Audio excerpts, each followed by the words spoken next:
ஆதிவர்மா ஆயுள் தரும் ஆயுர்வேதா அறுவை சிகிச்சை இல்லா குணம் ஆயுள் கால நிவாரணம்.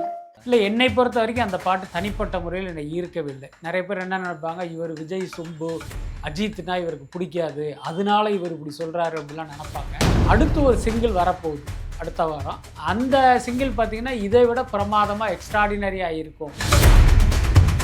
வணிக வெற்றிக்காக ஏதாவது ஒரு மசாலா படத்தை நடித்தா போதும், நமக்கு வெற்றி கிடைச்சா போதும் அப்படின்னு நினைக்காம நம்ம பண்ணுறதுலேயே கொஞ்சம் ஒரு பெட்டரான படம் பண்ணுவோம்னு நினைக்கிற ஆட்கள் வந்து சூர்யாவும் விக்ரமும். ஆனால் என்னென்னா துரதிர்ஷ்டவசமாக இவர்கள் 2 பேருக்குமே வெற்றி வசப்பட்டு ரொம்ப வருஷமாச்சு. நான் ஆல்ரெடி கேட்ட மாதிரி அமரன் திரைப்படத்தோட வெற்றிக்கு அப்புறமா ராஜ்குமார் பெரியசாமி கூட ஒரு படம் பண்ணுறதா இருக்கட்டும், இப்போ லப்பர் பந்து திரைப்பட இயக்குனர் தமிழரசன் பச்சமுத்து கூட ஒரு படம் பண்ணுறதா இருக்கட்டும், இப்படி ஒரு படம் வெற்றி கொடுத்த இயக்குனர்களை தேடி தனுஷ் கமிட் ஆகிட்டு இருக்கிறதுக்கான காரணம் அமீர் கான் கூட ரீசெண்டாக லோகேஷ் கனகராஜ் போட்டோ கூட போட்டிருந்தாங்க. ஆமாம், அவங்க 2 பேரும் சந்திச்சாங்க. அவருடைய அடுத்த படத்தை லோகேஷ் கனகராஜ் இயக்க போகிறாரு. ஸோ அந்த அடிப்படையில் பட் என்னன்னா இவர்களெல்லாம் இருப்பதாலேயே இந்த படம் 1000 கோடி வசூல் பண்ணும் அப்படிலாம் நம்ம சொல்ல முடியாது. ஏஆர் முருகதாஸ் தொடர் தோல்வி படங்கள் கொடுத்துட்டு இருந்த டைமில் சிவகார்த்திகேயன் இப்போ அவருக்கு ஒரு படம் கொடுத்துருக்காரு. அதே மாதிரி சங்கருக்கும் சிவகார்த்திகேயன் ஒரு படம் கொடுக்கறதுக்கு வாய்ப்பு இருக்குது. நிச்சயமாக அப்படி ஒரு காம்பினேஷன் அமைவதற்கு வாய்ப்பு இருக்குது. ரொம்ப வெளிப்படையாக சொல்லணும்னா நயன்தாராவுக்கு ஒரு 15 கோடி, சுந்தர் சிக்கு ஒரு 20 கோடி, பேலன்ஸ் வந்து மேக்கிங் காஸ்ட் அப்படிங்கிற மாதிரி தான் இந்த படமே ஸ்டார்ட் ஆகிருக்கு. மெல்ல மெல்ல பார்த்தீங்கன்னா அப்படி 75 கோடி, 85 கோடி, 100 கோடின்னு கடைசியில் 112 கோடியில் அந்த படத்தை எடுக்கிறாங்க.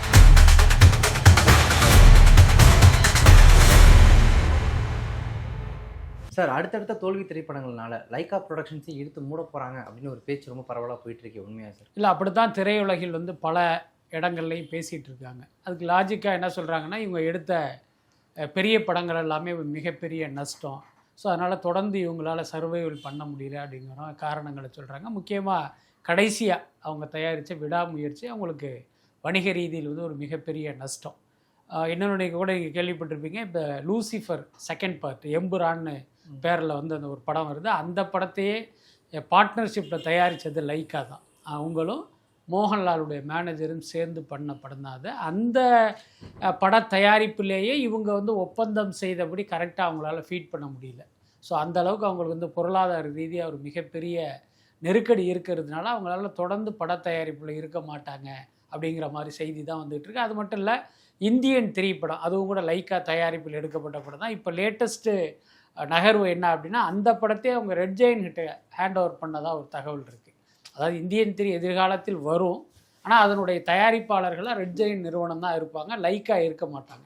லைக்காவுடைய பெயர் வந்து சும்மா ஒரு கௌரவத்துக்காக போடப்படும், மற்றபடி லாப நஷ்டமெல்லாம் ரெட் ஜெயின்டை சேர்ந்ததாக இருக்கும். ஸோ இந்த அளவுக்கு அந்த இந்தியன் திரைப்படத்தையே இன்னொரு கைக்கு அவங்க தள்ளி விட்டாங்க. ஸோ அதனால் விரைவில் லைக்கா நிறுவனம் பட தயாரிப்பிலிருந்து விலகுவதற்கான வாய்ப்பு இருக்குது. கம்ப்ளீட்டாக விலகிட்டா திரும்ப வரவே மாட்டாங்கன்றீங்களா சார்? இல்லை, அந்த உத்தரவாதத்தை வந்து நம்ம எப்படி கொடுக்க முடியும்? ஏன்னா அவங்க வந்து இன்றைய பொருளாதார சூழலில் வந்து இப்படி ஒரு முடிவு பண்ணியிருக்காங்க. அது மட்டும் இல்லை, இப்போ கடைசியாக விஜயினுடைய மகன் சஞ்சயை வச்சு ஒரு படம் எடுத்துக்கிட்டு இருக்காங்க, நம்ம எல்லாருக்குமே தெரியும்.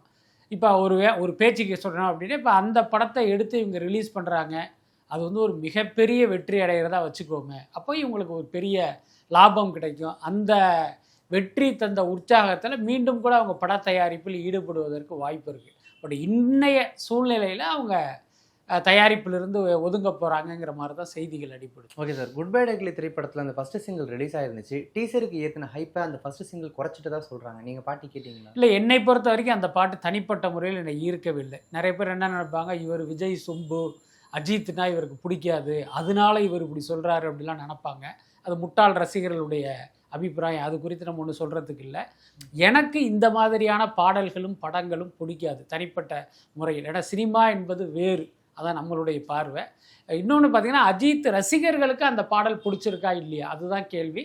அந்த அடிப்படையில் சொல்லணும் அப்படின்னா, அஜித் ரசிகர்களுக்கு அந்த பாடல் வந்து ஒரு பெரிய அளவில் அவங்கள வந்து கவர்ந்துருக்கு, அதில் எந்த மாற்றமும் இல்லை. பட் எனக்கு கிடைத்த தகவல் என்னென்னா, அடுத்து ஒரு சிங்கிள் வரப்போகுது அடுத்த வாரம். அந்த சிங்கிள் பார்த்திங்கன்னா இதை விட பிரமாதமாக எக்ஸ்ட்ராடினரியாக இருக்கும் அப்படிங்கிற மாதிரி ஒரு தகவல் இருக்குது. அது ஒருவேளை பொதுமக்களை கவருகிற பாடலாக கூட இருப்பதற்கு வாய்ப்பு இருக்குது. இப்போ எந்த மியூசிக் டைரக்டர்கிட்டேருந்து ஒரு எலிவேஷன் சாங், ஒரு மாஸ் சாங் வந்தாலுமே கூட அதில் அனிருத்தோட தாக்கம் தெரியுது. அது வந்து அவர் வந்து ஒரு ட்ரெண்ட் செட்டராக நீங்கள் கணக்கில் எடுத்துக்க வேண்டியது தான். என்னென்னா ஒரு காலத்தில் பார்த்திங்கன்னா யார் எந்த இசையமைப்பாளர் இசையமைத்தாலும் அவங்கக்கிட்ட இளையராஜாவுடைய தாக்கமும் பாதிப்பும் இருக்கும். அது வந்து காப்பி அப்படின்னு நம்ம எடுத்துக்க முடியாது. ஏன்னா இளையராஜாவுடைய பாட்டை கேட்டே வளர்ந்த ஒருத்தர் சொந்தமாக டியூன் பண்ணி போடலாம் அப்படின்னு ஹார்மோனியத்தை போய் கை வைக்கும் போது அவங்கள அறியாமல் அவங்களுடைய சப்கான்சியஸ்லேருந்து அது வெளியில் வந்துடும்.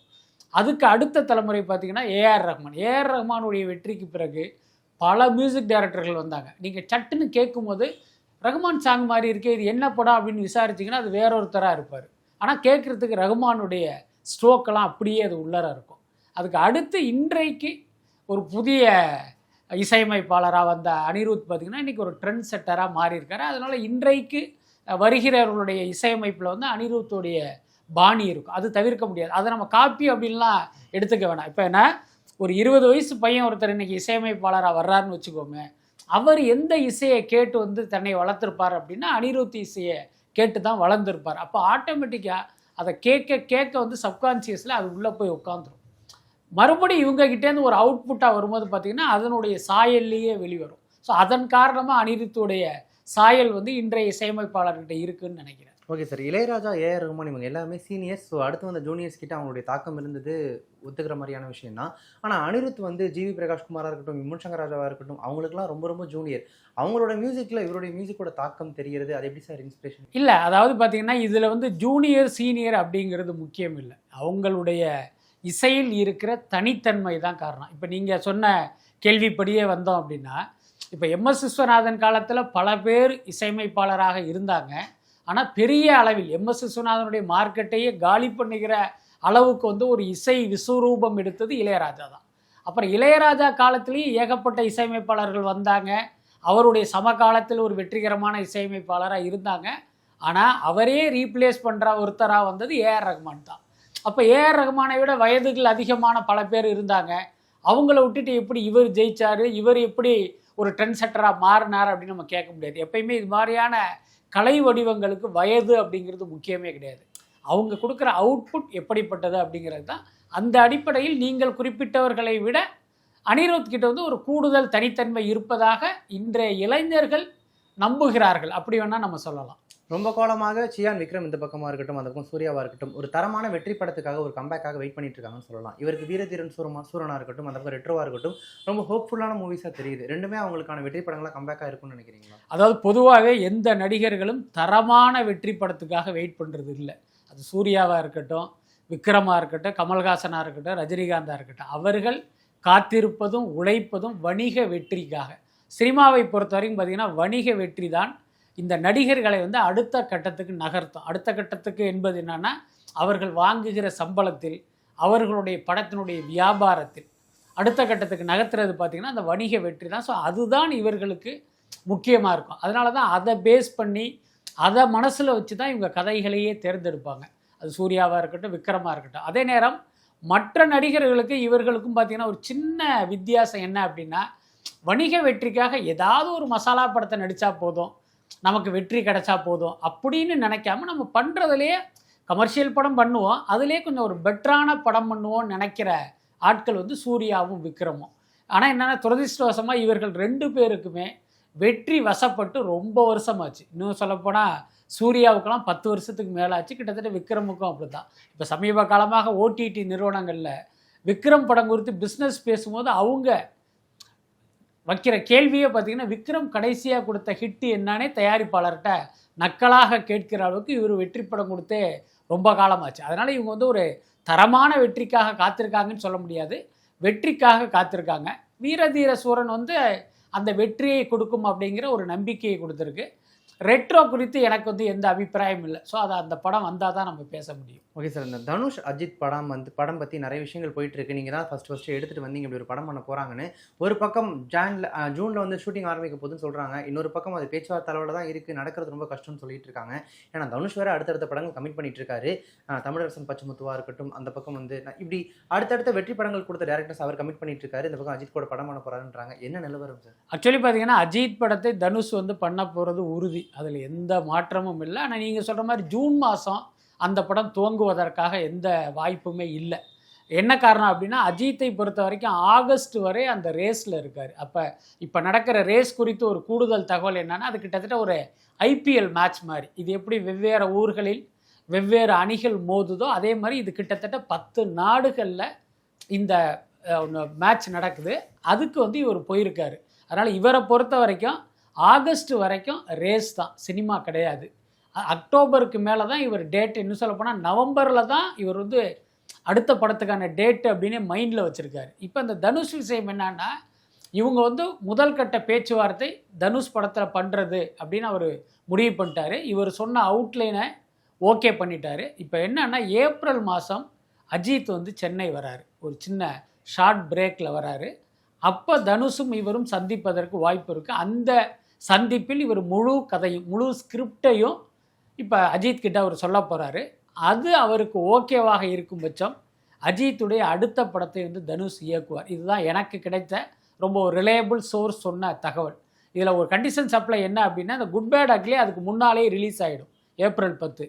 இந்த குட் பேட் அக்லி வந்து ஒரு மிகப்பெரிய கமர்ஷியல் ஹிட் அப்படின்னு ரிப்போர்ட் வந்தால் அடுத்த பட வாய்ப்பு அப்படியே ஆதிக்கு ரவிச்சந்திரனுக்கு போயிடும். இந்த படம் ஆவரேஜு சுமார் ஃப்ளாப்பு அப்படின்னா சந்தேகம் இல்லாமல் அடுத்த படம் வந்து தனுஷ் தான், அதில் மாற்றமே இல்லை. ஒருவேளை இந்த படம் பயங்கர ஹிட் ஆகி அடுத்த படத்தையும் ஆதிக்கு கொடுத்துட்டார் அப்படின்னா, அதாவது நவம்பர் மாதம் தொடங்குகிற படம் வந்து ஆதிக்கு இயக்குவார். 2026 பார்த்தீங்கன்னா ஏப்ரலுக்கு மேலே இன்னொரு படம் பண்ண போகிறாரு. இப்போ அந்த படத்துக்கும் அடுத்த படத்துக்கும் நடுவில் ஒருத்தர் ரேஸ்க்கு போகிறாரு அஜித். ஸோ ரேஸ்க்கு போயிட்டு வந்து வர்ற அடுத்த வருஷ படத்தை தனுஷ் இயக்குவார். இதுதான் எனக்கு கிடைத்த தகவல். ஆனால் இது எப்படியும் இந்த கூட்டணி இணைய போகிறது ஆனால் உறுதி நிச்சயமாக. அதில் என்னென்னா, நம்ம ஏற்கனவே சொல்கிற மாதிரி இப்போ இவர் சொல்கிற கதை பிடிக்கணும்.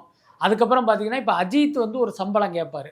வழக்கமாக விஜய் இருக்கும் போதே இவர் ஒரு படத்துக்கும் அடுத்த படத்துக்கும் இடையில ஒரு 50 கோடி ரூபா அதிகமாக கேட்பார். எனக்கு விஜய் இல்லை, நம்ம தான் நம்பர் 1, நம்ம தான் தனிக்காட்டு ராஜான்னு ஒரு எண்ணம் அஜித்துக்கு ஏற்பட்டு அவர் ஒரு எக்ஸ்ட்ராடினரியான ஒரு சம்பளம் கேட்டு அதை தயாரிப்பாளர் ஒப்புக்கொள்ளவில்லை என்றால் இந்த ப்ராஜெக்ட் நடக்காது. நான் ஆல்ரெடி கேட்ட மாதிரி அமரன் திரைப்படத்தோட வெற்றிக்கு அப்புறமா ராஜ்குமார் பெரியசாமி கூட ஒரு படம் பண்ணுறதா இருக்கட்டும், இப்போ லப்பர் பந்து திரைப்பட இயக்குனர் தமிழரசன் பச்சமுத்து கூட ஒரு படம் பண்ணுறதா இருக்கட்டும், இப்படி ஒரு படம் வெற்றி கொடுத்த இயக்குனர்களை தேடி தேடி தனுஷ் கமிட் ஆகிட்டு இருக்கிறதுக்கான காரணம் என்ன? இல்லை, அவரும் வெற்றியை தேடிதான், அதான் முக்கியமான காரணம். என்னென்னா, பொதுவாகவே இந்த நடிகர்களுக்கு ஒரு பெரிய டாஸ்க் என்ன அப்படின்னா, அந்த வெற்றியை தக்க வைத்துக் கொள்வது. அது ரொம்ப ரொம்ப முக்கியம். அப்போ வெற்றியை தக்க வைத்துக் கொள்வது அப்படின்னா, இவர் நடிக்கிற படமெல்லாம் வெற்றி அடைந்துருன்னு கிடையாது. அப்போ இன்னொரு திறமையாளனோடு நீங்கள் கூட்டணி அமைக்கும் போது தான் அந்த படத்துக்கு ஒரு மினிமம் கேரண்டியாக ஒரு எதிர்பார்ப்பு உருவாகும், வியாபாரமும் அந்த படம் சீக்கிரம் ஆகும், மக்களும் தியேட்டருக்கு வருவாங்க. இப்போ நீங்கள் சொல்கிற மாதிரி லப்பர் பந்து இயக்குனரோடு தனுஷ் ஒரு படத்தில் நடிக்கிறார் அப்படின்னா, அந்த செய்தி மக்கள்கிட்ட போய் சேர்ந்த உடனே அவனுக்கு ஒரு எதிர்பார்ப்பு உருவாகும். இந்த படம் எப்படா வரும்னு எதிர்பார்ப்பான். படம் வரும்போது தியேட்டரை நோக்கி வருவான். அந்த இயக்குனர் இல்லாமல் யாரோ ஒரு எக்ஸ் என்கிற ஒரு புதுமுக இயக்குனர் அப்படின்னா அவனுக்கு ஒரு பெரிய எதிர்பார்ப்பு வராது, வியாபாரத்துலேயும் ஒரு பெரிய தாக்கத்தை ஏற்படுத்தாது. ஸோ அதனால தான் வெற்றி பெற்ற இயக்குனர்களை தேடி போகிறது. நாட் ஒன்லி தனுஷ், பல நடிகர்கள், ரஜினிகாந்த் உட்பட, ஒரு இயக்குனர் வெற்றி அடைந்தால் உடனே இவரை வழியை ஃபோன் பண்ணி அவர் வாழ்த்துறது, எனக்கு ஏதாவது சப்ஜெக்ட் இருந்தால் சொல்லுங்கன்னு இவங்களே கேட்குறது. இதுக்கெல்லாம் காரணம் என்ன அப்படின்னா, அவர் தன்னுடைய திறமையை நிரூபிச்சிட்டார். அப்போ இவரை வச்சு நம்ம படம் பண்ணோம்னா ஓரளவுக்கு பார்த்தீங்கன்னா நமக்கு ஒரு வெற்றி படத்தை கொடுத்துருவார் அப்படிங்கிற நம்பிக்கை. இன்னும் சொல்லப்போனால் இந்த வெற்றி பெற்ற இயக்குனர்களை லாக் பண்ணுறது யாருங்கிறது இந்த நடிகர்களுக்குள்ள ஒரு பெரிய போட்டியே நடக்குது. ஒரு பக்கம் சிம்பு பார்த்தீங்கன்னா இந்த மாதிரி வெற்றி பட இயக்குனர்களை கொத்திக்கிட்டு போகிறாரு, இன்னொரு பக்கம் சிவகார்த்திகேயன் தேடி தேடி போய் அவங்கள கமிட் பண்ணுறாரு. அதே மாதிரி தனுஷும் பண்ணுறாரு. இது ஒரு நல்ல விஷயம் தானே. ஏன்னா திறமையாளர்கள் நம்ம அங்கீகரிக்கணும். திறமையாளர்களோடு நீங்கள் ட்ராவல் பண்ணும்போது உங்களுக்கும் பார்த்தீங்கன்னா ஒரு அடுத்த கட்டத்துக்கு நகர்வதற்கு ஒரு வாய்ப்பாக அமையும். Okay sir. ஸோ இப்போ சூப்பர் ஸ்டார் ரஜினிகாந்தோட இந்த கூலி திரைப்படம் தான் தமிழ்லேருந்து ஃபஸ்ட்டு 1000 crores கலெக்ட் பண்ணுற படமாக இருக்குன்னு ஒரு பக்கம் சொல்லிட்டு இருக்காங்க. ஆல்ரெடி தெலுங்குலேருந்து நாகார்ஜுனா, மலையாளத்துலேருந்து ஒரு பெரிய நடிகர், கன்னடத்துலேருந்து உபந்திரா இருக்காங்க. இப்போ பாலிவுட்லேருந்து அமீர் கான் வேறு உள்ளே வந்திருக்காரு அப்படின்னு சொல்கிறாங்க. அடுத்து ஜெயிலர் 2ல பாலையா நடிக்க போகிறாருன்னு சொல்கிறாங்க. என்ன போயிட்டுருக்கு? இல்லை, இது எல்லாமே ரூமர் தானே. ஏன்னா இன்றைக்கி சமூக ஊடகங்கள் பெரிய அளவில் இருக்கிறதுனால எங்கிருந்தோ உட்காந்துக்கிட்டு தன்னுடைய ஆசை எல்லாமே அது நடக்கிற கதை மாதிரி சில பேர் ஷேர் பண்ணிட்டு இருக்காங்க. அதுதான் இப்படி பரவுதுன்னு நினைக்கிறேன். அவங்கெல்லாம் நடிச்சுக்கிட்டு தான் இருக்காங்க. அதுக்காக பாலையா நடிக்கிறாரு, அவர் நடிக்கிறார், இவர் நடிக்கிறார் அப்படிங்கிறது.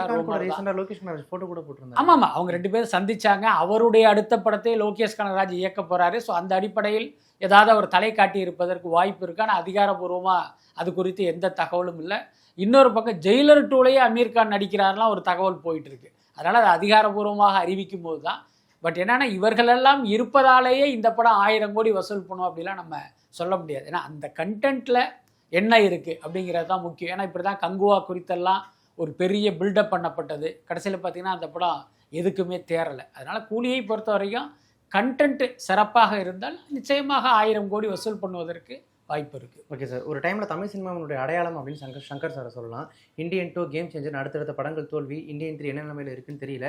சங்கர் சாரோட அடுத்த மூவ் என்னவா சார் இருக்கும்? அதான் சங்கரை பொறுத்த வரைக்கும் பார்த்திங்கன்னா இந்தியன் 3 எப்படி வரப்போகுது அப்படிங்கிறத பொறுத்து தான் அவருடைய எதிர்காலமே தீர்மானிக்கப்படும். அதுதான் உண்மை. பட் இதை சொல்லுவதற்கு கொஞ்சம் நமக்கே கஷ்டமாக இருந்தாலும் சினிமாவை பொறுத்த வரைக்கும் பார்த்திங்கன்னா இது வந்து ஒரு நன்றி கெட்ட உலகம் தான். இவர் நேற்று என்ன வெற்றி கொடுத்தாரு, நேற்று வரை எத்தனை பேருக்கு வாழ்க்கை கொடுத்தாரு, எத்தனை பேருக்கு லாபத்தை சம்பாதிச்சு கொடுத்தாரு அப்படிங்கிறதெல்லாம் இவங்க கணக்கில் எடுத்துக்கவே மாட்டாங்க. இன்றைக்கி என்ன, இன்றைக்கி இவர் கொடுத்த வெற்றி என்ன, அப்படி தான் பார்ப்பாங்க. அதனால தான் பல வெற்றி படங்களை, பல வெள்ளி விழா படங்களை கொடுத்தவர்கள் எல்லாமே ஒரு கட்டத்தில் இந்த திரையுலகம் வந்து ஒதுக்கி வச்சுருக்கு. கிட்டத்தட்ட அந்த நிலைமை சங்கருக்கும் ஏற்பட்டிருக்கு. என்ன பெரிய துரதிர்ஷ்டம் அப்படின்னா, ஒரே நேரத்தில் 2 படம் பண்ணார். ஆனால் சங்கருடைய திரை வாழ்க்கையிலே அப்படியெல்லாம் பண்ணதில்லை. ஆனால் பார்த்திங்கன்னா இங்கே வந்து இந்தியன் 2வையும் கேம் சேஞ்சரையும் பண்ணுற சூழல் வந்ததால் பண்ணார். துரதிர்ஷ்டவசமாக 2 படமே சரியாக போகலை. அதனால தான் இன்றைக்கி சங்கருக்கு வந்து அவருடைய எதிர்காலமே கேள்விக்குறியாக இருக்குது. இப்போ ஒருவேளை இந்தியன் 3 படம் வணிக ரீதியில் வெற்றி அடைந்தால் இப்போ சங்கர் நினைத்திருந்த அந்த வேள்பாரியை வந்து அவருடைய அடுத்த படமாக பண்ணுவதற்கு வாய்ப்பு இருக்குது.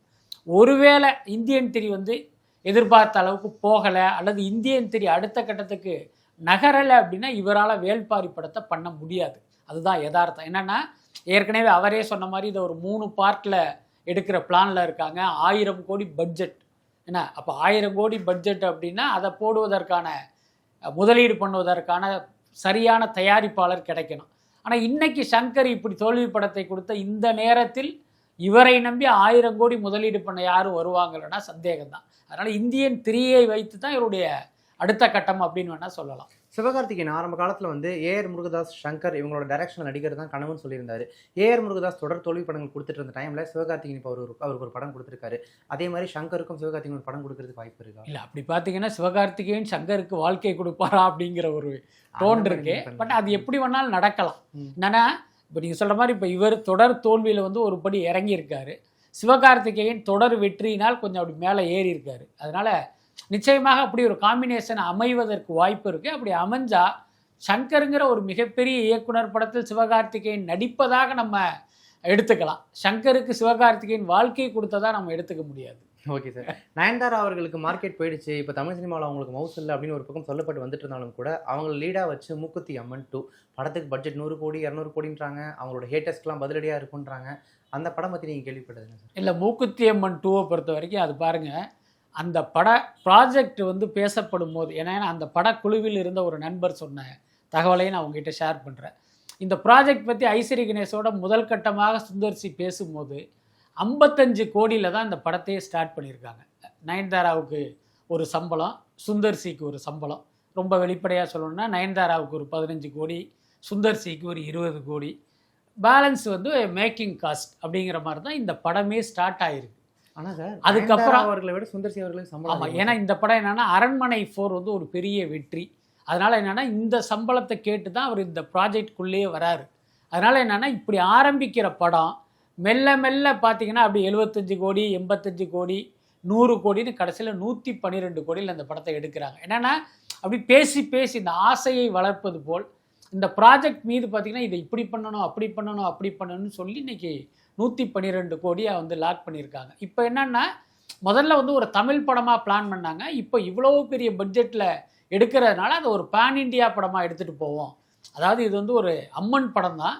அதே நேரம் பார்த்திங்கன்னா இந்தியா முழுக்க உள்ள அனைவருமே ரசிக்கிற ஒரு அம்மன் படமாக இதை கொண்டு போகணுன்ட்டு இந்த இவ்வளோ பெரிய செலவில் பண்ணுறாங்க. Okay sir. விஜய் அவர்கள் மேலே நாளுக்கு நாள் வந்து சினிமாவில் இருந்துக்கிட்டே அரசியல் பண்ணிட்டு இருக்காரு, ஒரு விஷயத்தில் உருப்படியாக இறங்க மாட்டாருன்னு அழுத்தம் வைக்கப்பட்டுட்டே இருக்குது.